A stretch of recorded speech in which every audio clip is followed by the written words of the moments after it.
ভারতের আশপাশের প্রতিবেশী দেশগুলোতে শক্ত খুঁটি গেড়ে বসতে শুরু করেছে চীন। পাকিস্তান, মিয়ানমার, মালদ্বীপ, নেপাল, ভুটান, ভারতের চারপাশের সবগুলো দেশের সঙ্গে সখ্য গড়ে তুলেছে দেশটি। এতে করে এসব দেশে ভারতের প্রভাব একেবারে কমতে শুরু করেছে। এছাড়া বাণিজ্যিক ক্ষেত্রেও ভারতের পরিবর্তে এসব দেশ চীনমুখী হয়ে উঠছে। ফলে নিজের আশপাশের দেশেই রাজনৈতিক ও কূটনৈতিকভাবে বিরাট মার খাচ্ছে ভারত। এবার নতুন করে ভারতের আরেক প্রতিবেশী দেশ শ্রীলঙ্কায় আবারও প্রভাব বাড়াচ্ছে চীন, যা ভারতের জন্য বেশ দুশ্চিন্তার। ৩ বছর পর শ্রীলঙ্কাকে আবারও ঋণ দেওয়া শুরু করেছে চীন। শ্রীলঙ্কাকে ৪,০০০ কোটি টাকারও বেশি অর্থ ঋণ দিচ্ছে তারা। এছাড়া এতদিন ধরে শ্রীলঙ্কায় যে প্রকল্পের কাজ আটকে ছিল তা আবারও শুরু করতে যাচ্ছে চীনারা। কিন্তু হঠাৎ আবারও কেন শ্রীলঙ্কার দিকে আবার মনোযোগী হয়ে উঠল বেজিং? তাহলে কি ভারতকে চারপাশ থেকে ঘিরে ধরার ছক করতে শুরু করেছে তারা? জানা গেছে, সম্প্রতি তীব্র অর্থ সংকটের মুখোমুখি হয়েছে ভারতের দক্ষিণ দিকের দ্বীপরাষ্ট্র শ্রীলঙ্কা। অর্থনৈতিক মন্দায় দীর্ঘদিন ভোগার পর ধীরে ধীরে ঘুরে দাঁড়ানোর চেষ্টা করছে দেশটি। বছর ৩ আগে দেশটি প্রায় দেউলিয়া হয়ে গিয়েছিল।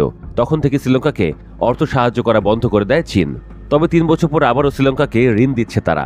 চীনের দেওয়া ঋণের ৪,০০০ কোটি টাকার বেশি অর্থে আটকে থাকা হাইওয়ে প্রকল্পের কাজ আবারও শুরু করেছে শ্রীলঙ্কা। বুধবার সেই প্রকল্পের কাজ পুনরায় শুরুর অনুষ্ঠান থেকে চীনের ব্যাংককে ঋণ দেওয়ার জন্য ধন্যবাদ জানিয়েছেন শ্রীলঙ্কার প্রেসিডেন্ট অনুরাকুমারা দিশানায়েকে। শ্রীলঙ্কা সরকারের কাছে ঋণের এখনও প্রায় ৫,০০০ কোটি টাকার বেশি পায় চীন।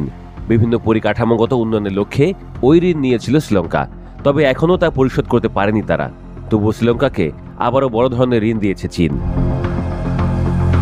শ্রীলঙ্কাকে ঋণ দিয়ে চীন আবারও ফাঁদে ফেলছে বলে মনে করছেন অনেকে।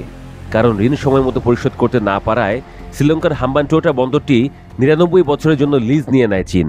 এছাড়া শ্রীলঙ্কাকে ঋণের জালে ফাঁসিয়ে তাদের দেশের শক্ত অবস্থান নিয়ে ভারতের ওপর সহজে নজরদারি করছে চীনারা।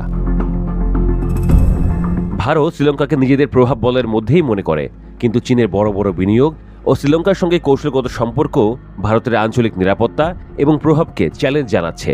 ভারত ও শ্রীলঙ্কার সঙ্গে সম্পর্ক জোরদার করার চেষ্টা করছে, তবে অর্থনৈতিক সক্ষমতার দিক থেকে তারা চীনের সঙ্গে পেরে উঠছে না।